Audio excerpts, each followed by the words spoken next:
moi, je vais vous parler des vecteurs d'attaque innovants dans le cloud. Alors déjà, ce qu'il faut préciser, c'est que l'innovation ne va pas être directement liée à l'attaque, mais plutôt aux infrastructures qui sont ciblées.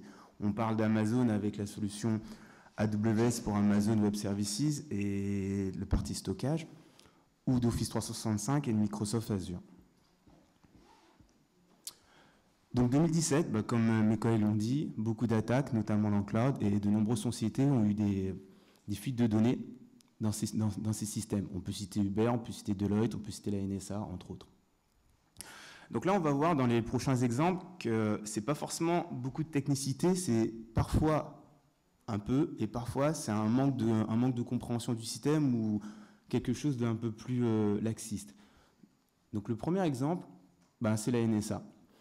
Donc le groupe UpGuard, qui est une société américaine spécialisée en sécurité informatique, a mis en évidence que depuis plusieurs mois, donc sur l'année 2017, la NSA laissait fuiter des données sur les serveurs qu'elle hébergeait dans l'environnement S3. Et notamment, donc, ils se sont rendus compte que ça impactait une entité de l'armée des US qui s'appelle INSCOM. Donc tout simplement, en fin de compte, ce qui s'est passé, ils ont mis la main sur un fichier de type OVA, donc pour Oracle Virtual Appliance, ainsi que son disque virtuel. Ils n'ont pas pu booter sur la machine parce qu'elle nécessitait une authentification, donc ça, c'était pas trop mal. Donc, mais en revanche, ils ont pu récupérer des métadonnées sur ces fichiers, sur le serveur, et donc avec des noms assez éloquents comme Top Secret, comme No Foreign National. De plus, ils ont pu récupérer des données d'un tiers, qui était un Vertix, qui leur permettait de récupérer les clés chiffrées. Et en plus de ça, les hashes. Donc on peut se dire que si on arrive et que les hashes sont encore valides et qu'on arrive à les déchiffrer, on peut donc compromettre le système d'Avertix. Donc là, on se rend compte de proche en proche qu'on récupère ces données, donc une mauvaise configuration, et on arrive à plus ou moins compromettre des systèmes de sociétés qui avaient fait le boulot. Donc là, on voit à gauche donc, ce dont je parlais, les métadonnées. Alors, après, au milieu, donc c'est l'exploration du disque. Et enfin à droite, plus ou moins le dump qu'on peut trouver au niveau du disque. Donc là, le premier problème, on parle quand même de la NSA, et on se dit qu'elles mettent ces données-là sur le net, ok, elles utilisent des services qui sont assez performants, mais finalement, le premier truc, c'est qu'ils ne checkent pas les autorisations. Le deuxième cas, c'est celui d'Uber. Bon, avant, j'avais cité ces quelques exemples, donc voilà, par exemple le Pentagone, où là aussi, il y a eu des fuites pendant plusieurs mois et années de données. Le cas d'Accenture et en Australie aussi. Donc pour la partie Uber, c'est ce qu'expliquait mon collègue, donc bon, je ne veux pas revenir sur cette partie-là. Ce qui est quand même assez intéressant, c'est qu'ils ont couplé deux choses. Il y a la partie DevOps qui permet effectivement de couper le silo entre l'opérationnel et puis et la technique, mais finalement en prenant la main avec une faille assez connue sur le GitHub de Uber, ils ont pu récupérer des comptes d'accès au niveau, encore une fois, de l'infrastructure AWS d'Uber et faire un dump d'une archive et récupérer donc les un peu plus de 50 millions de comptes qui a été cité par mon collègue. Donc là, un autre souci, c'est effectivement, bon là, il y a une sécurisation seulement par login mot de passe. Donc on aurait pu penser qu'ils auraient pu mettre en place plusieurs facteurs d'authentification. Donc le dernier cas est celui de Deloitte. Donc là, on change de structure. On n'est pas sur de l'Amazon, on est sur du Microsoft Office et toute la partie Azure. Donc là, ce qui se passe, c'est qu'ils réussissent à prendre la main sur toute la partie messagerie donc de Deloitte en utilisant un compte d'administrateur. Donc du coup, ça impacte effectivement les personnes, tous les employés de Deloitte, mais ça impacte aussi énormément de clients, donc notamment des institutions américaines et de gros clients. Donc ça a été plus ou moins relayé par la presse, par The Guardian, mais et aussi minimisé par Deloitte en disant que c'était que quelques clients qui étaient impactés, et au final, c'était un peu plus de 350. Donc la première question qu'on se pose, c'est comment ce type de compte fuite pour une société de la sorte, et la deuxième, c'est pourquoi il n'y a pas plus de mécanismes. Donc en bref, là, on se rend compte que sur des systèmes innovants qui permettent une certaine robustesse, une certaine agilité, il y a quelques points clés qui ne sont pas forcément respectés et qui auraient pu éviter ou ralentir certains de ces hacks. Donc la gestion des privilèges, le changement peut-être régulier des mots de passe, parce que pour certains, le mot de passe était valide plus d'1 an. Donc quand on parle de compte à privilèges, c'est un peu gênant. mettre en place plusieurs facteurs d'authentification sur la partie compte admin 6 et peut-être revoir aussi les privilèges de comptes qui n'en ont pas forcément besoin. Donc en bref, comme ça a été dit, beaucoup d'attaques et ça va continuer à croître. Beaucoup d'usages du cloud, de nombreuses sociétés y vont. On a parlé du Pentagone, on a parlé de la NSA, mais de grosses sociétés ainsi que des petites. Donc ça augmente les surfaces d'attaque et forcément ça multiplie les points de pénétration. Et pour finir, je vous ai mis ce petit article-là, j'ai trouvé ça intéressant. En plus, je pense que lui en avait parlé un peu avant. Donc, ce qui est intéressant à voir, c'est que finalement, il y a des infrastructures qui sont mises à disposition des différentes sociétés et beaucoup de personnes se disent, bon, bah, du coup, je peux me reposer sur le faiseur, alors que toute la partie gestion et management des droits et sécurisation des accès vont être déportés sur le client. Et je pense que c'est important qu'au niveau des sociétés, ils pensent à ça et plutôt qu'ils se reposent exclusivement sur la partie infrastructure. Voilà, merci.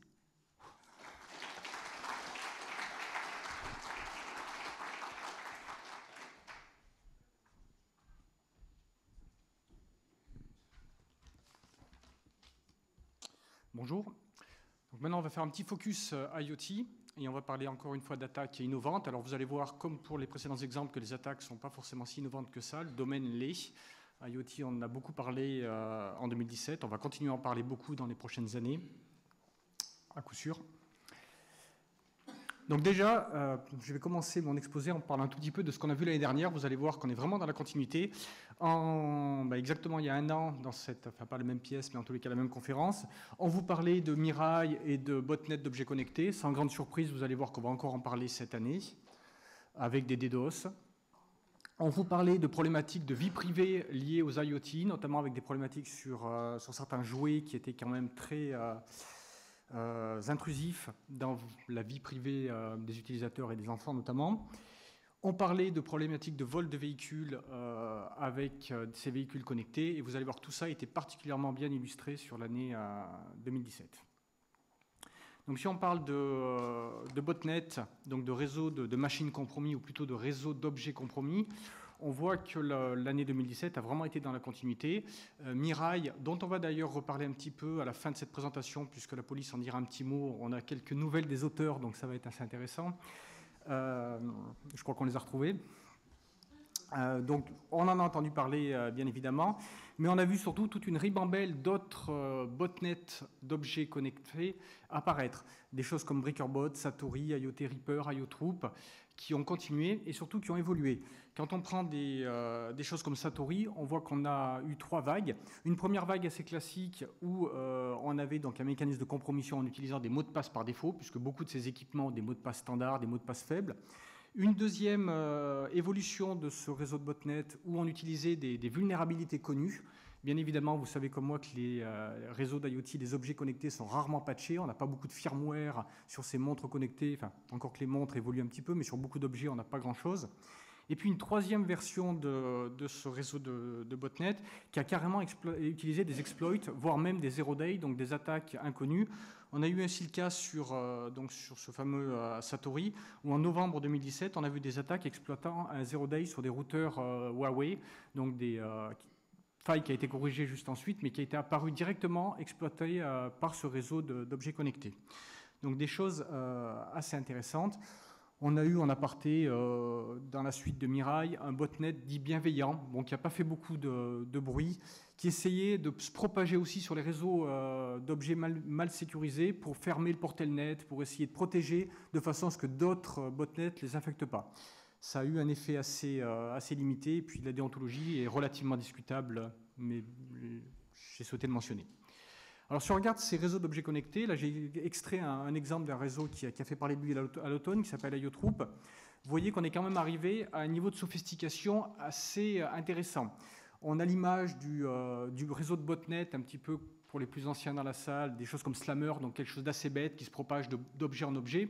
On voit qu'on est quand même sur quelque chose de beaucoup plus sophistiqué, avec un ensemble de machines qui coopèrent pour trouver des nouvelles cibles, un serveur dédié qui va récupérer, collecter la liste des objets qui sont vulnérables, un autre serveur qui va proposer des codes d'attaque dédiés par rapport à l'objet qui est vulnérable, un troisième serveur quelque part qui est capable de pousser des sortes de mises à jour ou des modules additionnels sur les objets connectés, et puis un commandant de contrôle pour contrôler tout ce réseau-là. Donc quand on est à ce type d'architecture, on s'aperçoit qu'on n'est pas sur quelque chose d'extrêmement basique, mais on est sur une sophistication qui soulève quand même quelques questions. Et moi, à mon avis, la vraie question qu'il faut se poser, c'est à quoi ça sert? Parce qu'on nous a beaucoup parlé de botnet, on nous a parlé beaucoup de DDoS, il y en a eu quelques-uns en début d'année, mais si vous suivez l'actualité de près, c'est quand même relativement calme en ce moment. Les DDoS, on en a toujours eu. Par rapport à la fin de l'année 2016, on avait eu des grosses attaques sur DIN, sur des choses qui étaient tombées, des énormes infrastructures. On nous parle de réseaux de botnet de dizaines, de centaines de milliers d'objets connectés, et on ne voit pas grand-chose dans les conséquences. Donc je ne sais pas si on va avoir des choses intéressantes en 2018 ou si ces réseaux sont vraiment maintenant utilisés pour de la cybercriminalité, des fraudes au clic, des choses comme ça, ce qui est aussi des choses qu'on peut lire. Mais on a un peu l'impression quand même qu'on a une épée de Damoclès au-dessus de la tête et qu'on se demande à quel moment des personnes malveillantes vont souhaiter passer à l'action. Alors des solutions pour l'avenir sur ces problématiques d'objets connectés, on n'en a pas beaucoup. On a entendu parler cet été au niveau du gouvernement américain d'un texte de loi qui essayait un petit peu de cadrer ce domaine des objets connectés de façon à imposer, alors quelque chose d'assez modeste, sur le marché américain pour les achats gouvernementaux américains, essayer d'imposer qu'au moins quand on achète un objet connecté, déjà il soit mis à jour quand même de temps en temps, qu'il ait une durée de vie, qui est un mot de passe modifiable, parce qu'on a quand même tout un nombre d'objets connectés qui ont même un mot de passe qui est carrément pas modifiable, qui est codé en dur, ça existe encore, et qu'il n'ait pas de vulnérabilité connue au moment où il est commercialisé. Malheureusement, ce texte de loi qui paraissait assez modeste, visiblement est tombé dans l'oubli, donc on ne verra pas grand-chose arriver de ce côté-là. Au niveau européen, on a Jean-Claude Juncker, le président de la Commission européenne, qui a fait un discours en septembre, qui a parlé un petit peu, dans le cas des nouveaux mandats de l'ENISA et de pas mal de choses, qui a parlé de souhait de mettre en place des certifications, de souhait d'essayer de fédérer un peu le marché. Néanmoins, l'approche certification avec les coûts induits pour des objets, des objets connectés, c'est peut-être une bonne approche, mais je doute un petit peu, en tous les cas, de la vitesse à laquelle ça sera sur le marché. On peut se poser des questions aussi dans ce domaine-là. Alors les objets connectés qui nous écoutent, on peut aussi faire un tout petit focus sur les problématiques de vie privée. On a vraiment de plus en plus d'objets connectés. Je pense qu'au pied des sapins, il y a quelques semaines, on a dû avoir beaucoup de Google Home ou de ce type d'objets. On a eu quand même beaucoup de campagnes de pub, donc j'imagine qu'il y en a un certain nombre qui se sont vendus. Ça soulève quand même quelques questions. Et quand on parle d'objets connectés, il ne faut pas oublier aussi, et j'en dirai juste un petit mot après, des aspirateurs connectés, des clims, des TV, etc. Alors juste quelques petits points pris dans l'actualité de l'année 2017. En mars 2017, on a eu, selon Wikileaks, des papiers intéressants expliquant comment la CIA allait pirater vos téléphones, vos PC, vos TV connectés pour essayer d'un peu savoir ce qui se passait chez vous. On voit qu'on a beaucoup d'objets connectés, il y a peut-être des choses intéressantes à faire. Sur l'été 2017, on a eu quelques publis intéressantes sur Amazon Echo avec la capacité, en ayant un accès physique à l'objet pendant quelques minutes, d'injecter un faux firmware et de le transformer en objet de monitoring. Donc en gros, quelqu'un rentre chez vous, il met le bon firmware via une connexion physique, il s'en va et vous avez un beau micro qui écoute 24/24 chez vous dans votre domicile. En novembre 2017, avec Blueborn, la vulnérabilité Bluetooth, on s'est aperçu que ces équipements-là, tels que les Amazon Echo, les Google Home, étaient aussi vulnérables à ces failles-là. Donc ils l'ont été pendant un certain temps, certains ont été patchés. On a d'autres articles, vous avez les références dans les annexes, sur des nouveaux métiers, par exemple les writers dont on parle peu, qui sont des petites mains sur Internet qui vont aller vérifier les contenus de pages web, les contenus critiques, le bon fonctionnement de certains moteurs de recherche, etc., qui vous disent que on vous écoute pour votre bien. C'est-à-dire que parfois, vous avez des personnes à l'autre bout du monde qui vont écouter ce que vous dites à votre téléphone, quand vous dites et Google et Siri, dis-moi l'adresse pour aller à la prochaine boulangerie, pour vérifier que le truc marche bien et fait bien ce que vous voulez. Mais il n'y a aucun problème parce que de toute façon, vous l'avez accepté dans les conditions générales d'utilisation, donc il n'y a pas de souci. Et puis, si on revient sur les jouets connectés, on en avait parlé l'année dernière. La CNIL a frappé en décembre en interdisant, ou en tous les cas en mettant en demeure publique, deux jouets dont on avait mentionné l'existence dans le passé. Et au niveau de l'Allemagne, les jouets ont carrément été interdits parce qu'ils présentaient des problématiques d'écoute illégale vis-à-vis de leurs utilisateurs. Enfin, pour finir sur un dernier exemple, les aspirateurs connectés, quelque chose d'assez intéressant aussi. Dans l'actualité de cet été, on a Colin Engel, qui doit être le président de iRobot Corp, ceux qui font Roomba, l'aspirateur assez connu, qui a fait une première annonce en disant qu'en fait un aspirateur connecté c'était génial parce que ça pouvait cartographier tout votre appartement, toute votre maison, et que ça avait probablement une grande valeur, qu'on pouvait utiliser ces données-là pour plein de choses. Alors il est revenu un petit peu sur ses déclarations en disant que bien évidemment ça serait fait avec votre consentement. Enfin, quand vous aurez coché la case « je veux bien utiliser l'aspirateur et j'accepte que toutes mes données soient envoyées dans le cloud ». Et justement, il y a quelques semaines, au 34C3, donc la conférence en Allemagne, la conférence hivernale en Allemagne, on a un groupe de hackers qui s'est intéressé à un beau robot de chez Xiaomi. Donc ce truc-là, ça fait tourner Linux, il y a un gyroscope, il y a un accéléromètre, il y a un lidar, il y a plein de choses dessus. Sur d'autres marques, on a même maintenant des caméras qui sont directement sur l'aspirateur. Et ils ont décortiqué, eh ça envoie, pour le bon fonctionnement de l'équipement, des plans, des tracés, des optimisations. Donc il y a beaucoup de choses qui sortent et qui ne sont pas forcément immédiatement identifiées par les utilisateurs qui mettent ça en œuvre chez eux. Donc on peut s'attendre à peut-être quelques petites choses intéressantes dans l'avenir. Alors du côté des serrures connectées, on a eu aussi beaucoup de choses. C'est la nouvelle tendance, c'est très pratique d'avoir une serrure connectée, de pouvoir la piloter en Bluetooth à distance, etc. Un premier exemple, un outil qui s'appelle, ça a été mis sur un financement coopératif, GarageJet, un petit module que vous rajoutez sur votre porte de garage et qui permet à distance de vérifier que vous avez bien fermé votre porte de garage, de l'ouvrir, voire même de l'ouvrir quand vous avez des amis ou une livraison qui vient chez vous. Là où ça devient intéressant, c'est qu'une personne a acheté ce produit-là et a dit en gros, a laissé un commentaire un petit peu agressif sur Amazon en disant en gros, ça marche pas, n'achetez pas ce truc-là. C'est un peu monté dans les tours avec le développeur, et le développeur a répondu dans la suite des échanges, en fait, le seul moyen pour vous, c'est de vous faire rembourser votre produit, et à partir de maintenant, je bloque l'utilisation de votre produit et je détruis son profil dans mon service. Donc on vous laisse imaginer la capacité du développeur qui a la main, en fait, c'est un service cloud, donc il a la main complète sur tout ce que fait tous ces boîtiers d'ouverture des portes de garage. Et puis on a eu aussi cette affaire des serrures connectées Lockstate. Là, ça a été un petit peu moins embêtant. C'est des serrures connectées Wi-Fi. Et durant l'été, on a une mise à jour qui a planté les serrures. C'est-à-dire qu'en fait, la serrure s'est mise toute seule à jour en Wi-Fi, mais le firmware n'était pas le bon. Et donc, en langage technique, ça a briqué la serrure. Donc, nécessité de la démonter et de la renvoyer à l'usine parce qu'on ne pouvait pas la réparer ou la patcher localement. Manque de bol, ces serrures-là étaient recommandées notamment par Airbnb comme un moyen très pratique pour équiper vos logements que vous louez et fournir des codes à usage unique ou des codes aux personnes qui louent. Donc ça soulève quand même quelques questions. Et puis pour finir sur un ton un peu plus humoristique, on a eu aussi tout un lot de récits assez intéressants sur Internet, notamment une personne qui avait connecté toute sa maison avec Siri et qui s'est aperçu que son voisin arrivait devant chez lui et criait devant la porte d'entrée très fort « Et Siri ouvre la porte !» et qu'il pouvait rentrer dans le domicile. Donc ça a été corrigé avec certains patchs. À l'heure actuelle, si vous voulez faire ça, chez Amazon avec Alexa, on a trouvé une solution pour vous protéger. Vous dites « Alexa, ouvre la porte » et pour vous sécuriser, vous dites le mot de passe tout fort pour qu'Alexa l'entende. Donc le mot de passe, c'est 1, 2, 3, 4, 5. Donc faites attention aux gens qui sont autour de chez vous ou dans la même pièce quand vous ouvrez votre serrure. Ou si vous rentrez le soir avec des amis. Chez Google Home, par contre, on peut verrouiller, mais on ne peut pas déverrouiller. C'est aussi une façon de régler le problème. Donc il y a eu beaucoup de choses là-dessus. On peut se poser pas mal de questions. Et pour terminer, pendant que je laisse la main au prochain auditeur, on vous avait parlé de vol de voitures avec les problématiques de ces voitures connectées, ces télécommandes sans fil, etc. Ça avait été annoncé, moins d'un an après toutes les publications, on a eu une mise en œuvre claire. Vous voyez une belle Mercedes toute neuve, elle est flambant neuve, du côté de Solihull, donc c'est une banlieue en Angleterre, où en plein milieu de la nuit, je vous laisse regarder un peu ce qui se passe. Vous avez une voiture qui se gare pas loin, deux individus qui vont descendre de la... Donc c'est un film qui a été récupéré de la police qui a mené l'enquête là-dessus. Donc vous avez deux personnes en tenue de peintre, c'est assez étrange, au milieu de la nuit, qui viennent. Un qui va s'approcher de la maison avec quelque chose dans la main, qui va essayer en fait de faire une attaque par relais, donc qui essaye de localiser à l'intérieur de la maison où est le signal de la clé qui est probablement posée dans l'assiette à côté de l'entrée. Le deuxième qui récupère le relais, qui monte dans la voiture en désactivant l'alarme.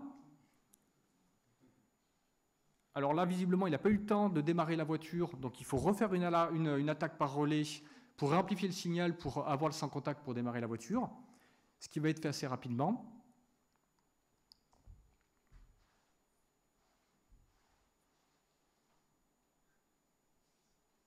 ça ne va pas tarder.